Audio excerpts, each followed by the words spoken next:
আজ ফুটবল বিশ্বজুড়ে দেশটি থাকবে বিশ্বকাপ 2026-এর প্রথম সেমিফাইনালে, যেখানে মুখোমুখি হবে ইউরোপের দুই পরাশক্তি ফ্রান্স ও স্পেন। যুক্তরাষ্ট্রের টেক্সাস অঙ্গরাজ্যের ডালাস স্টেডিয়ামে অনুষ্ঠিত হবে এই বহুল প্রতীক্ষিত ম্যাচ। জয়ী দল সরাসরি বিশ্বকাপের ফাইনালে উঠবে, আর পরাজিত দল খেলবে তৃতীয় স্থানে নির্ধারিত ম্যাচ। দ্বিতীয় দেশ মেনে ফ্রান্স এবারের বিশ্বকাপে দুর্দান্ত ছন্দে রয়েছে। এখন পর্যন্ত তারা প্রতিটি ম্যাচে জয় পেয়েছে এবং আক্রমণ ভাগে কিলিয়ান এমবাপ্পে, ওসমান দেম্বেলে ও মাইকেল ওলিজের পারফরমেন্স প্রতিপক্ষের জন্য বড় হুমকি হয়ে উঠেছে। অন্যদিকে লুইস দেলা ফোয়েতের স্পেনের দুর্দান্ত ধারাবাহিকতা ধরে রেখে সেমিফাইনালে এসেছে। তরুণ তারকা লামিন ইয়ামাল, ফাবিয়ান রুইস ও মিকেল মেরিনো স্পেনের বড় ভরসা। ইতিহাস বলছে ফ্রান্স বিশ্বকাপে এই দল আগে মাত্র একবার মুখোমুখি হয়েছিল। 2006 সালের শেষ 16 ম্যাচে ফ্রান্স 3-1 গোলে স্পেনকে হারিয়ে কোয়ার্টার ফাইনালে উঠেছিল। তবে সাম্প্রতিক বড় আসরগুলোতে স্পেন ফ্রান্সের বিপক্ষে সফলতা পেয়েছে।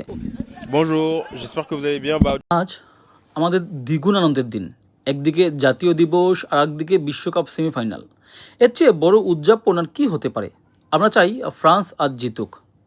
Oui, Espagne winner.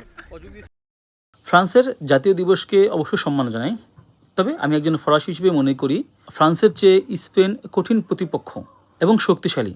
তারা সেমিফাইনাল পর্যন্ত দুর্দান্ত খেলে এসেছে।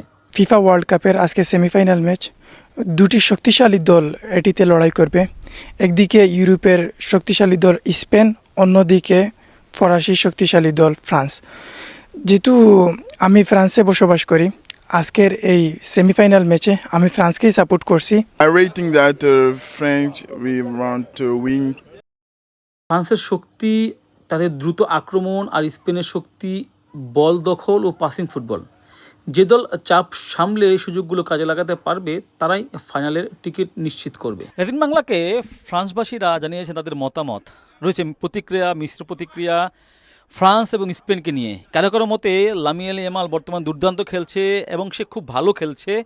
তাদের পরাজয় কিংবা প্রতিপক্ষের কাছে কোনো দুর্বলতা নেই এবারের বিশ্বকাপে। অপরদিকে ফ্রান্স কিছু কিছু ম্যাচে তারা খুব ভালোভাবে খেলতে না পারলেও শেষে বিজয় নিয়ে ফিরেছে। তাই ফরাসিদের প্রত্যাশা, যদিও তাদের ফ্রান্স জিতবে, কিন্তু খেলাটা হবে দ্বিমুখী লড়াই, একতরফা হবে, কোনো দলই জিততে পারবে না। আজ জাতীয় দিবসের আনন্দ দ্বিগুণ উপভোগ করবে ফ্রান্স, নাকি স্পেন উৎসবের দিনে ফরাসিদের স্বপ্ন ভেঙে ফাইনালে উঠবে?